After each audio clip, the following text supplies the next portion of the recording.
안녕하세요. 강민채 변호사입니다. 오늘은 개인정보보호법의 주요 내용을 살펴보도록 하겠습니다.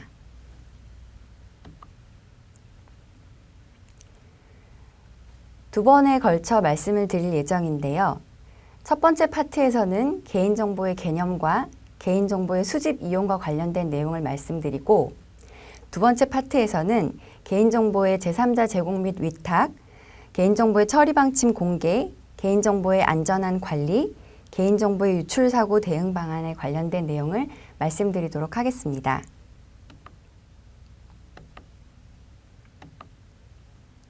본격적인 내용을 말씀드리기에 앞서 소개드리려는 사건은 작년에 많은 주목을 받았던 이루다 사건입니다. 작년 4월 개인정보보호위원회는 이루다 채팅앱을 개발한 스캐터랩에 대해 개인정보보호법 위반 혐의로 상당히 고액의 과징금과 과태료를 부과한 사안이었습니다.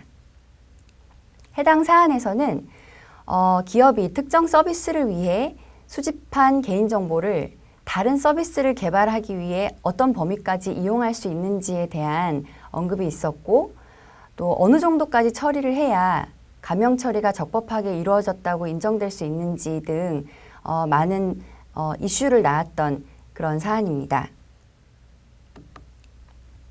개인정보보호법에 대해 말씀드리면 먼저 동법의 소관부처는 개인정보보호위원회입니다. 개인정보보호법은 개인정보 보호에 관한 일반법으로서 다른 법률에 특별한 규정이 있는 경우를 제외하고는 모두 개인정보보호법이 적용됩니다. 특별한 규정이 있는 경우라 함은 개인정보보호법의 적용을 배제할 의도가 분명하다고 인정되는 경우나 개보법을 적용할 경우에 모순이 발생하거나 불합리한 결과가 발생하는 경우에는 다른 법률을 적용하고 개보법이 배제될 수 있다라는 의미입니다.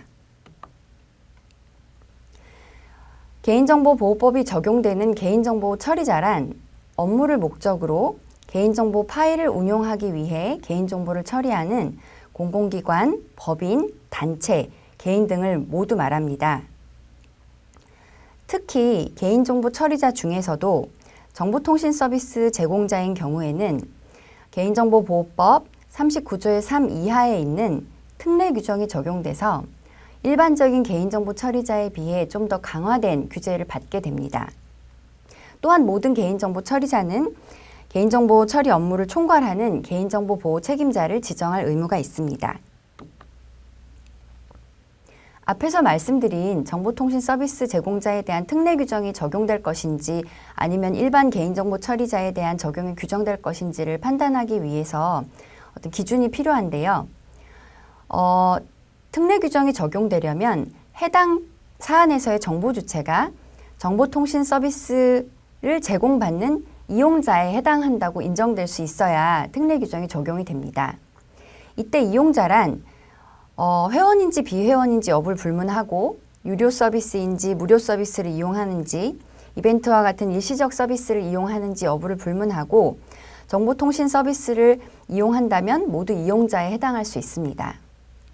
다만 정보통신 서비스 제공자의 임직원의 경우는 정보통신 서비스 이용 관계가 있다고 보기 어렵기 때문에 이에 대해서는 설령 해당 임직원의 이용을 위한 웹사이트 등을 회사가 제공하고 있다고 하더라도 특례 규정이 적용되기는 어렵다고 볼 수 있습니다.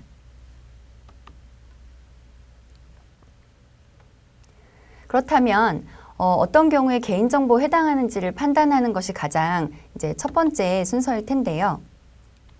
개인정보란 살아있는 개인에 관한 정보로서 해당 정보로 어떤 특정한 개인을 식별할 수 있는 정보를 말합니다.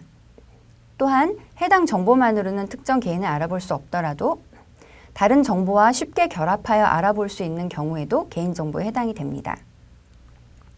우리가 생각할 수 있는 성명, 주소, 이메일뿐만 아니라 사진, 통화 내역, 굉장히 넓은 범위가 다 개인정보에 해당할 수 있어서 상당히 넓은 개념이라고 보시는 편이 정확합니다.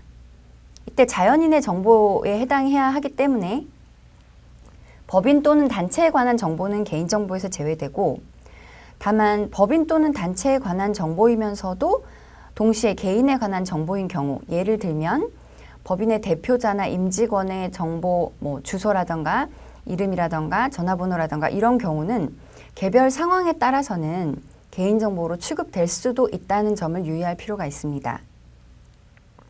즉, 정보 주체의 범위는 그 처리되는 정보에 의해 알아볼 수 있는 그 사람을 의미하고 법인이나 단체가 아닌 살아있는 사람을 의미한다고 보시면 됩니다. 아까 말씀드린 개인정보의 개념 중 다른 정보와 쉽게 결합하여 라는 개념은 사실 상당히 추상적이고 모호한 측면이 있는데요. 이에 대해 개인정보보호위원회는 쉽게 결합하여를 판단함에 있어서 입수 가능성과 결합 가능성 두 가지를 고려하고 있습니다.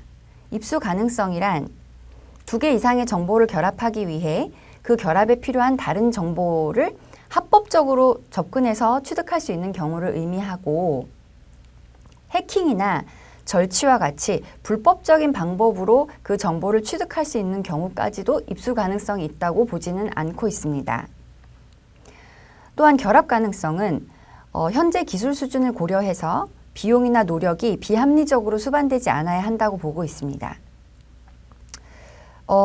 그런데 기술이 발전하면 기존의 정보들 간의 결합이 더욱 용이해지고 식별성이 올라가는 측면이 있기 때문에, 그렇다면 개인정보의 개념도 기술 수준에 따라서 확대될 수 있는가, 이런 의문이 생기기도 합니다. 다음으로는 개인정보의 특수한 유형을 살펴보도록 하겠습니다. 우리 개인정보보호법은 민감정보와 고유식별 정보에 대해서는 일반적인 개인정보에 비해 좀 더 강화된 보호를 하고 있습니다. 건강정보, 유전정보, 전과정보 등 법령에서 정한 일정한 정보는 민감정보에 해당하고, 주민등록번호, 여권번호, 운전면허번호, 외국인 등록번호 등은 고유식별 정보에 해당합니다. 민감정보와 고유식별 정보에 해당하는 경우 법령상의 요구나 허용이 있지 않는 한은, 그런 조항이 별도로 있지 않는 한은 별도 동의를 얻어야 합니다. 정보 주체로부터 별도 동의를 얻어야 한다는 의미는 일반적인 개인정보를 처리하기 위해 받은 동의와 별도의 동의로 구분해서 동의를 받아야 한다는 의미입니다. 한편 주민등록번호의 경우는 이론적으로 고유식별 정보 중 하나이기는 하나, 주민등록번호는 별도의 동의를 받더라도 처리가 불가능합니다. 따라서 실무를 하실 때 법률이나 구체적으로 법률에서 주민등록번호의 그 처리를 요구하거나 허용한 규정이 법률에 구체적으로 있지 않는 한은 주민등록번호는 동의를 받든 받지 않았든 처리를 할 수 없다라고 보시는 편이 정확합니다. 다음으로 개인정보의 수집 및 이용에 관해 말씀드리겠습니다. 개인정보보호법에 따르면 개인정보를 수집 이용하기 위해서는 예외 사유에 해당하지 않는 한은 원칙적으로 정보 주체의 동의를 받아야 합니다. 이때 예외 사유는 화면에서 보시는 대로 몇 가지가 있긴 하지만 이런 예외 사유들은 굉장히 좁게 해석되는 경향이 있고, 규제기관이나 법원 역시 이를 상당히 좁게 해석하는 입장이기 때문에 특별한 사정이 없는 한 원칙적으로 정보 주체의 동의를 받아 처리해야 한다고 생각하셔야 합니다. 39조의 3 이하에서는 정보통신 서비스 제공자에 대해 특례 규정을 규정하고 있는데, 정보통신 서비스 제공자에 대한 인정되는 동의의 예외 규정은 앞에서 말씀드린 일반 개인정보 처리자에 대한 예외 규정보다 훨씬 더 좁게 규정이 되어 있습니다. 동의를 받는 방법에 대해 살펴보면 우리 법은 법에서 정한 일정한 고지사항을 반드시 고지하고, 법에서 정한 방식으로 구체적으로 정한 글씨 크기까지 구체적으로 정한 방식으로 다 따라서 고지를 한 이후에 동의를 받아야 유효한 동의로 인정이 됩니다. 이때 법정 고지사항을 살펴보면 개인정보의 수집 이용 목적, 수집하려는 개인정보의 항목, 개인정보의 보유 및 이용 기간, 동의를 거부할 권리가 있다는 사실 및 그에 따른 불이익 관련된 내용을 고지해야 하고, 정보통신 서비스 제공자의 경우에도 유사한 내용을 고지해야 합니다. 4호 동의를 거부할 권리가 있다는 사실 및 그에 따른 불이익 관련 내용은 특례 규정에는 기재되어 있지 않지만 정보통신 서비스 제공자 역시 해당 내용을 고지하는 편이 바람직하다는 것이 규제기관의 입장이기 때문에 결국 유사한 내용을 고지해야 합니다. 이와 같이 동의를 받은 범위 내에서만 수집 이용을 해야 하고 만약에 동의를 받은 목적 범위를 벗어나는 경우 목적 외 이용에 해당하게 되는데 이 경우 형사책임까지도 발생할 수 있고 특히 정보통신 서비스 제공자의 경우 과징금도 부과될 수 있습니다. 고지하는 방법에 대해서도 매우 구체적으로 규정을 하고 있는데요. 홍보, 판매 권유, 민감정보, 고유식별 정보, 개인정보의 보유 및 이용 기간, 개인정보를 제공받는 자 및 제공받는 자의 이용 목적 이런 것들을 중요한 내용이라고 따로 구분을 해서 이러한 중요한 내용들을 고지할 때에는 글씨 크기도 최소한 9포인트 이상, 다른 내용보다 20% 이상 크게 글씨 크기를 해야 하고 색깔, 굵기 또는 밑줄 등을 이용해서 내용을 명확히 표시해야 합니다.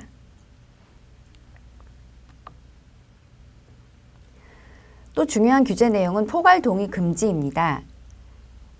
개인정보 수집 이용 동의와 개인정보 제3자 제공 동의를 구분해서 동의를 받아야 하고 정보 주체와의 관계에서 필수적인 목적인 필수 동의와 마케팅 목적과 같이 필수적이지 않은 선택 목적에 대한 동의를 구분해서 받아야 합니다. 또한 민감정보나 고유식별 정보 처리에 대해서도 각각의 동의사항을 구분해서 받도록 하고 있습니다. 따라서 이런 법의 태도에 따르면 개인정보 처리 방침 전문을 게재해두고 그에 대해 통으로 동의를 받는 방식은 우리 개인정보보호법상은 허용되기 어렵다고 볼 수 있습니다.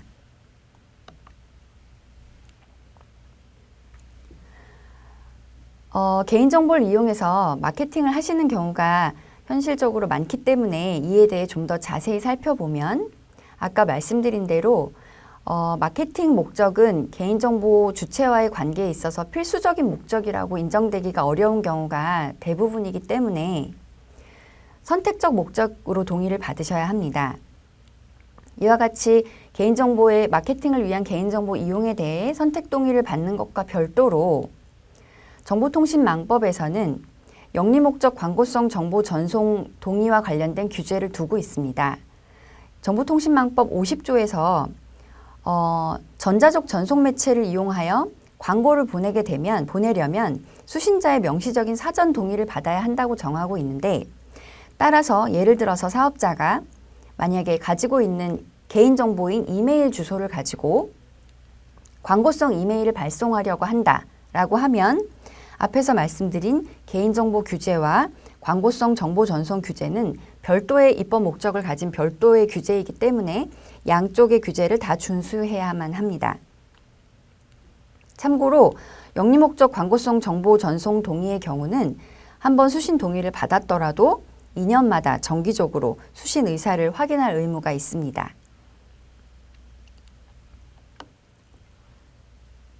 이상으로 1강을 마치고 2강에서 이어서 살펴보도록 하겠습니다. 감사합니다.